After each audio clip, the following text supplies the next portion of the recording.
close your eyes, take a slow breath in, and let it out, gently. You don't need to go anywhere tonight. You don't need to do anything. Just listen, and let your mind carry you somewhere peaceful. Tonight, we are going to explore something fascinating, something that has intrigued humans for thousands of years. We are going to learn how to read someone's mind, not through magic, not through tricks, but through the quiet, gentle art of observation. So, settle in, pull your blanket a little closer, and just listen. Have you ever walked into a room and immediately felt that something was wrong, even before anyone said a word? You just knew, you felt it, that invisible tension in the air, that quiet unease. Or maybe, you have met someone for the very first time, and within seconds, you liked them, you trusted them, without knowing why. That feeling, that quiet knowing, is not magic. It is your brain, working faster than your conscious mind. It is your brain, reading thousands of tiny signals, all at once, signals that most people never notice. And tonight, as you drift slowly into sleep, we are going to unwrap those signals, one by one, slowly, gently, so that by the time you wake up, your mind will already know a little more about the beautiful mystery of being human. Let us start with the eyes. The eyes, they say, are the windows to the soul, and there is a reason people have been saying this for centuries, because it is true. When you look into someone's eyes, you are not just looking at two small circles of color, you are looking at one of the most complex communication systems ever created by nature. Think about the last time someone told you they were fine, but you looked into their eyes, and you knew they were not fine at all. Their eyes were a little too still, a little too distant, like they were looking at you, but also looking through you, at something far away, something heavy. That is what eyes do. They carry weight, they carry truth, even when the mouth is busy saying something else. Now, there is a very specific thing that happens when people are genuinely happy, and it is called the Duchenne smile, named after a French neurologist, Guillaume Duchenne, who studied human expressions in the 1800s. When you are truly happy, truly, from the inside, two things happen at the same time. The corners of your mouth pull upward, and the muscles around your eyes, they crinkle, they contract. Those little lines, those little gentle wrinkles, appear at the corners of your eyes. But here is the fascinating part. Those eye muscles, the ones that create those wrinkles, they cannot be controlled voluntarily. You cannot fake them, no matter how hard you try. They only move when the happiness is real. So the next time someone smiles at you, look at their eyes. If those little crinkles appear, the smile is real. If the eyes stay flat and still, the smile is just a performance. And as you think about that, let your own eyes grow heavy. Let them close a little more. You do not need to hold them open. Just let them rest. Just let them be still. Now let us talk about something even quieter, something most people never think about: the direction of someone's gaze. When people are remembering something, truly remembering, a real memory from their past, their eyes tend to move upward and to the left. They are reaching into the filing cabinet of their mind, searching through old records, old feelings, old moments stored in memory. But when people are constructing something, creating something in their imagination, building a story that never happened, their eyes often drift upward and to the right. They are not retrieving, they are building. This is not a perfect rule. Nothing about human beings is ever a perfect rule, but it is a pattern, a quiet whisper from the unconscious mind. And there is something else about eyes, something called pupil dilation. When you are interested in something, when you are excited, when you are attracted to something or someone, your pupils, those dark circles in the center of your eyes, they get bigger, they expand, to let in more light, to take in more of what fascinates you. Advertisers know this. They use images that cause pupil dilation to make products seem more appealing. Restaurants lower their lights because softer light makes pupils dilate.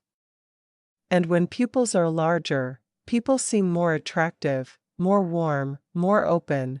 The eyes are always talking, even in silence. Now take a slow breath, in through your nose and out through your mouth. Let your shoulders drop, let your jaw soften. There is nothing to hold on to tonight, nothing to clench, nothing to carry, just this voice, and the quiet, and the gentle unfolding of sleep. Let us move now to the face. The human face has over 40 different muscles, and those muscles can create thousands of different expressions. But there are 7 expressions that are universal.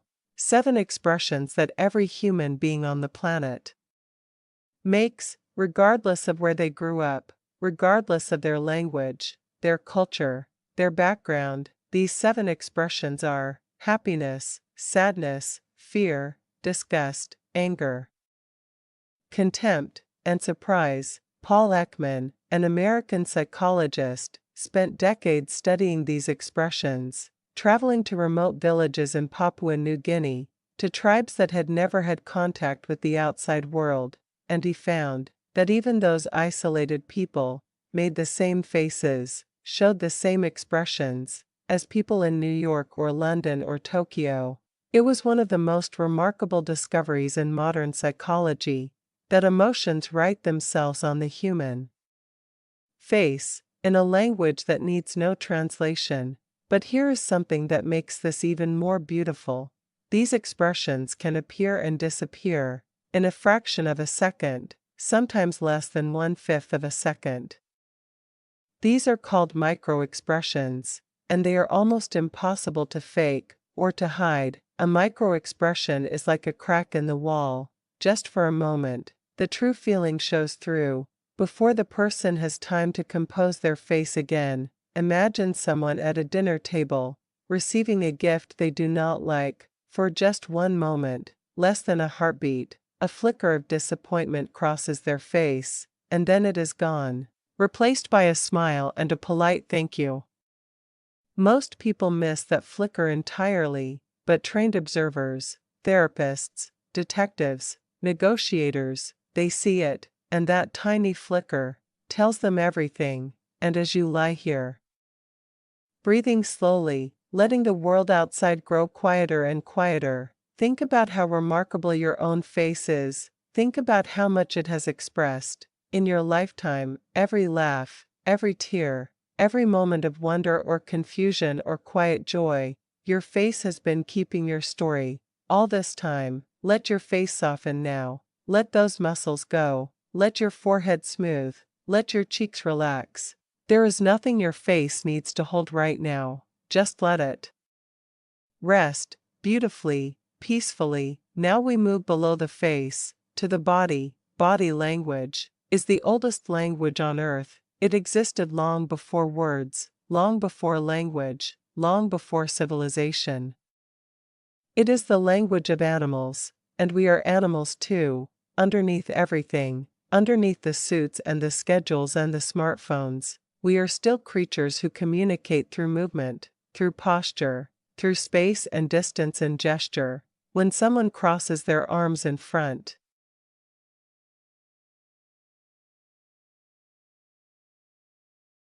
of their chest, most people assume they are being defensive, being closed off, and sometimes that is true, but sometimes they are simply cold, or they are thinking deeply, or they just feel more comfortable that way. Context is everything, and that is one of the most important lessons in reading people. No single signal tells you the whole story. You have to read clusters, patterns. You have to read the whole painting.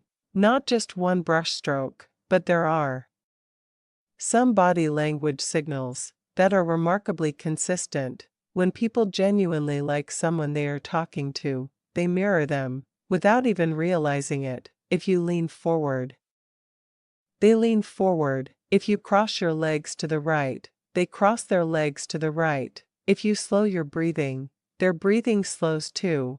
This is called mirroring. and it is completely unconscious. The body does it automatically, as a way of saying, I am with you. I understand you. I am in harmony with you. Watch for this the next time you are with someone you care about. You will probably notice that your bodies are already saying the same things, already moving in the same quiet rhythm, and there is something called the feet. People often remember to control their face, and their hands, and their voice, when they want to appear calm or confident or untroubled.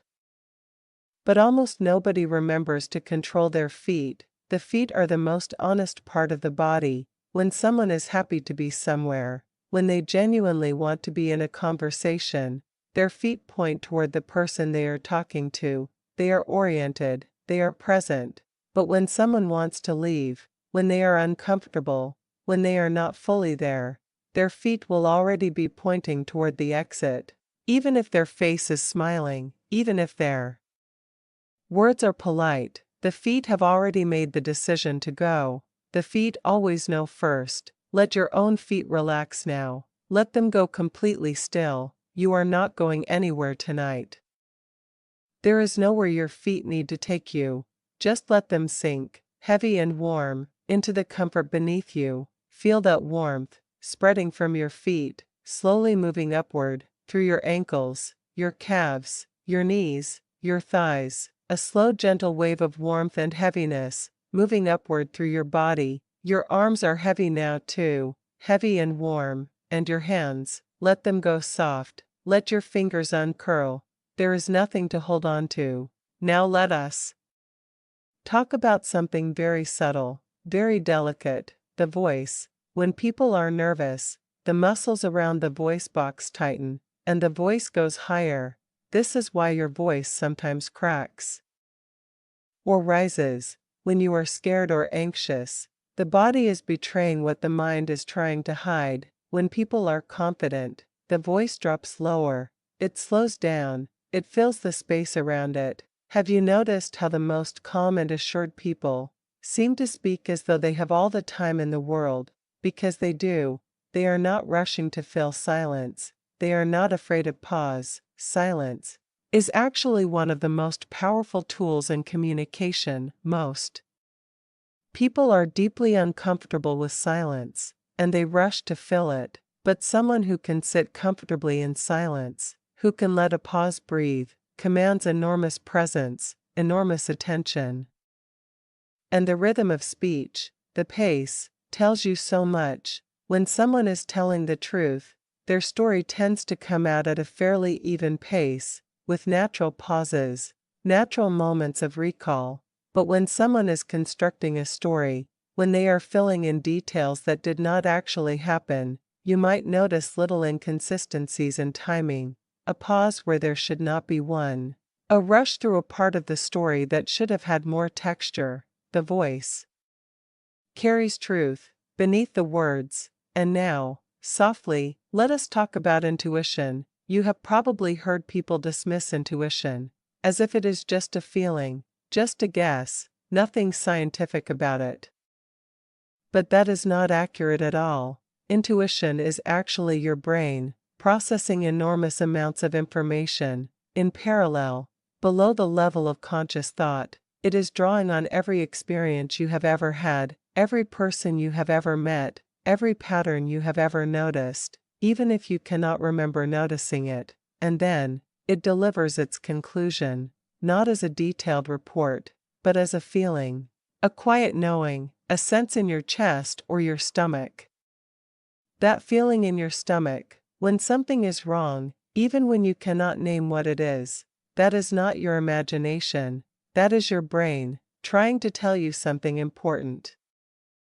In the only language fast enough, the language of feeling, learning to trust that language, learning to listen to it, is one of the most valuable skills you can develop. The next time you meet someone and something feels off, do not argue yourself out of it. Do not tell yourself you are being silly. Just notice it, hold it gently, and stay aware. And the next time something feels completely right, when you meet someone and immediately feel at ease, when a place feels safe and welcoming, Trust that too. Your body knows. Your breathing is slower now, isn't it? You can feel it, that gentle rise and fall of your chest, each breath coming a little slower than the last. A little more even, a little more deep. Your mind is still here, still listening, but it is drifting a little now, like a leaf floating on very still water, moving so gently that you almost cannot tell it is moving at all. That is right. Just let it drift. Let us drift together now to one final thought, before sleep takes you completely. Of all the things we have talked about tonight, the eyes that carry truth, the face that speaks in universal languages, the body that cannot fully hide what the heart is feeling, the voice that trembles under pressure, the feet that always know where they really want to go, the gut that processes 1,000 signals at once. The most important thing, the thing that ties all of it together, is this: reading someone's mind is not about catching people out. It is not about power or control. It is about connection. When you truly pay attention to another person, when you watch their eyes, and listen beneath their words, and notice the small signals their body sends without permission, you are doing something deeply human. You are saying, I see you. Not just the version of you that you present to the world, but the quieter version, the more honest version, the version that lives just beneath the surface. And when people feel truly seen, something beautiful happens. Walls come down, guards soften, something genuine becomes possible. That is the real power of reading people, not to know their secrets, but to know their humanity, to recognize it, to meet it gently, with your own. And now, as these words grow quieter, as the space between thoughts grows longer and longer, let yourself go. Let your mind stop searching, stop analyzing, stop solving. There is nothing to figure out tonight, nothing to understand, nothing to read or interpret or notice, just the soft darkness behind your closed eyes, just the warmth of the bed around you, just the slow and easy rhythm of your own breathing, in and out. In and out. The world outside is quiet, and you are safe, completely safe, wrapped in everything we have been discussing. Reading people, truly reading them, is not a cold clinical skill. It is not about analysis and calculation. At its deepest level, it is about empathy, the ability to feel your way into another person's experience. There is a difference between cognitive empathy and emotional empathy. Cognitive empathy means understanding intellectually what someone else is going through, being able to say, I can see why you would feel that way, from a logical perspective. Emotional empathy means actually feeling it, actually having some resonance in your own body, your own heart, with what the other person is experiencing. When they hurt, something in you feels it too. The most gifted readers of people tend to have a very high degree of emotional empathy. They do not just observe, they resonate, they tune themselves to the frequency of the person they are with, and they feel the information as much as they think it. This is why people with high empathy sometimes come out of difficult conversations feeling exhausted.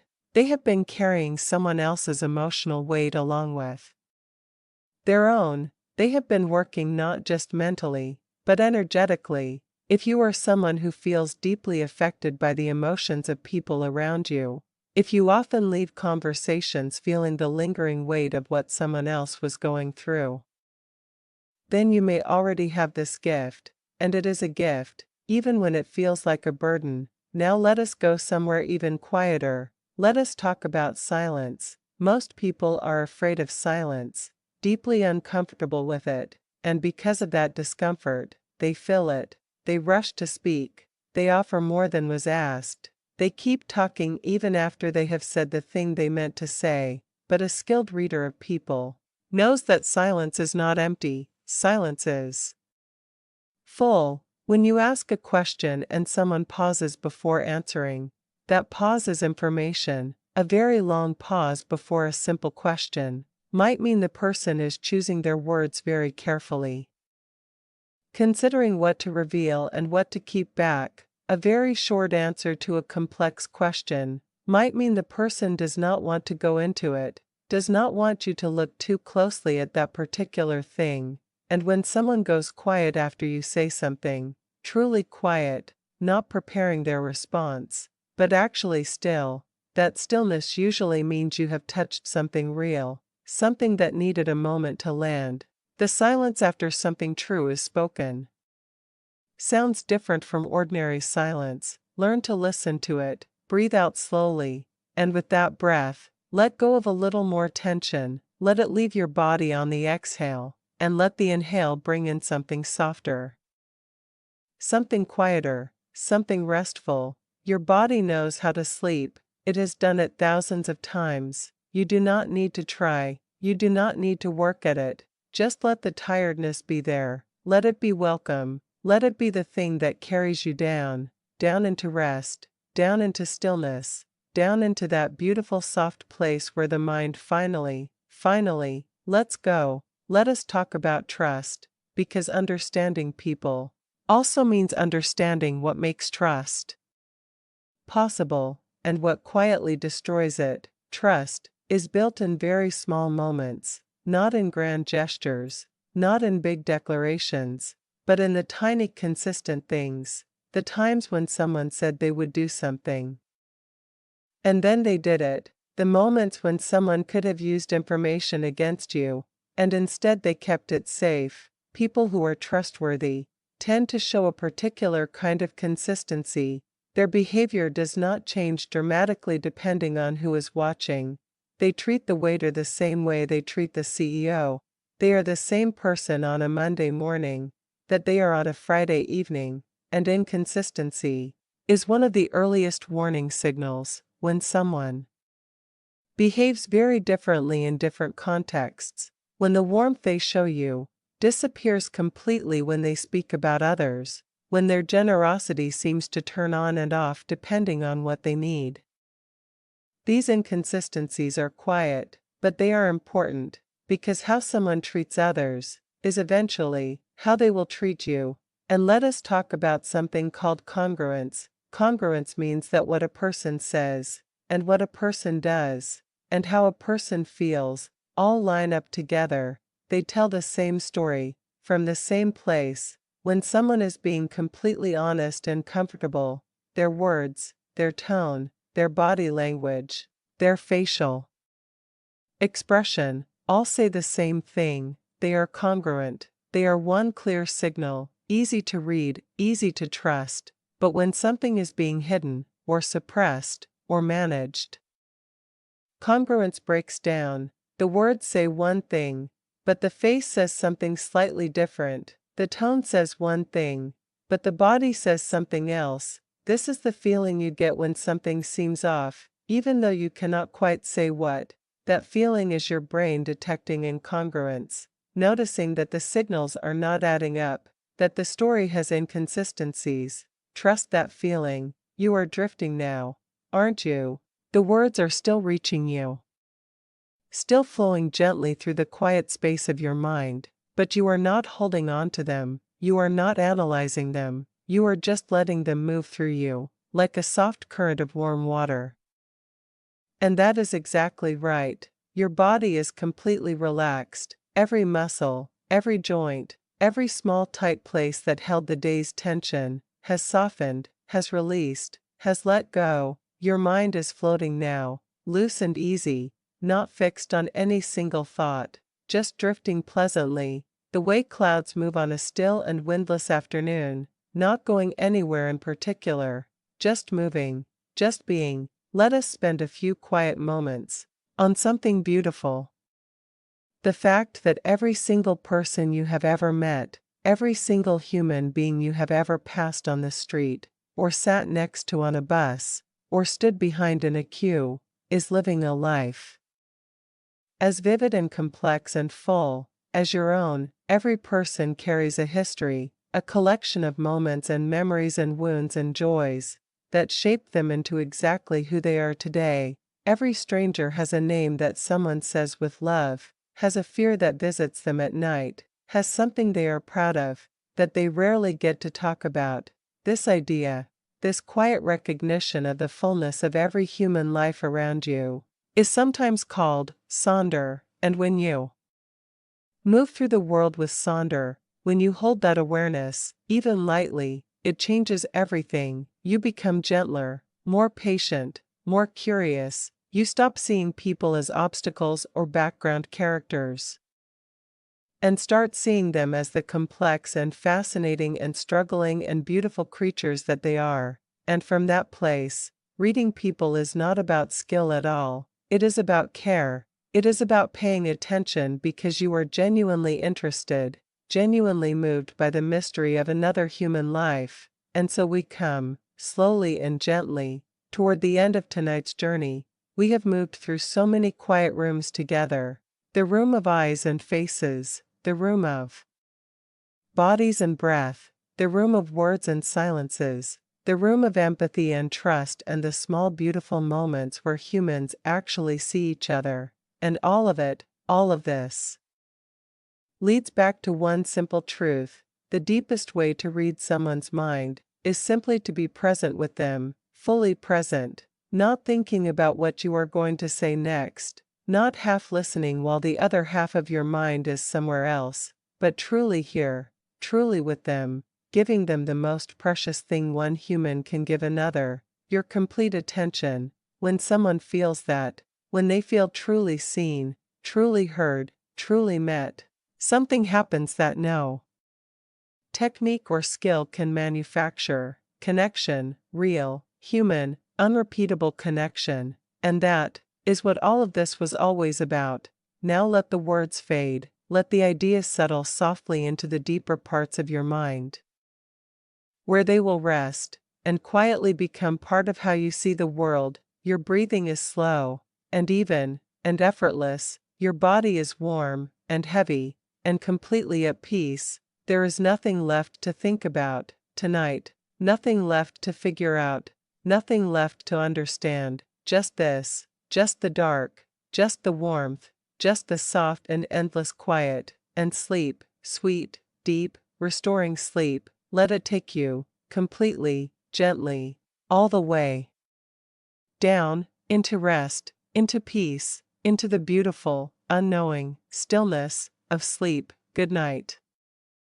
Part -2. If you are listening to this, then you are ready, ready to go a little deeper, ready to learn a little more about the quiet art of understanding people. So find your comfortable position again, let your body settle, let your shoulders drop, let your jaw loosen, and just listen. Tonight we go further. We go into the parts of human psychology that most people never think about, the hidden patterns, the invisible threads that connect every human being to every other human being. And as always, there is no rush, nowhere to be, nothing to do, just this voice, and the soft darkness, and the gentle unfolding of sleep. Let us begin with something called baseline behavior. Before you can read anyone, you need to know what normal looks like for that specific person.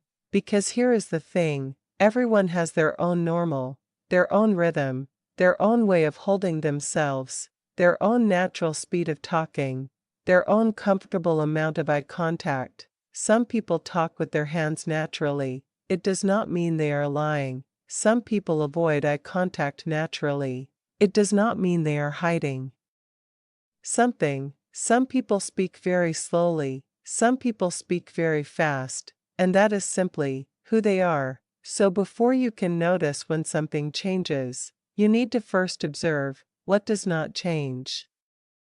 What is constant? What is this person's baseline? A good observer, a truly skilled reader of people, always spends the first few minutes of any interaction just watching, just listening, just quietly calibrating, asking themselves, what is normal for this particular person, in this particular moment? And once you know the baseline, deviations become very clear, very visible.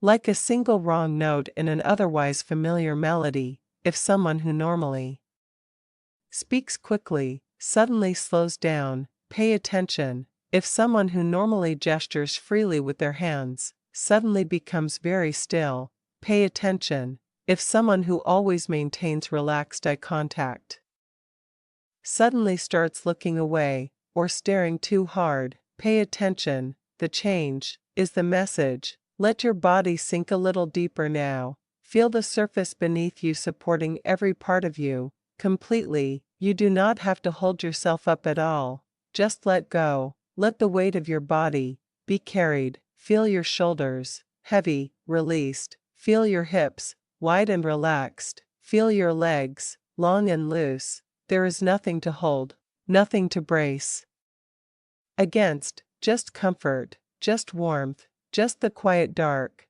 Now let us talk about something called the cluster principle. In psychology, when we read people, we never rely on a single signal.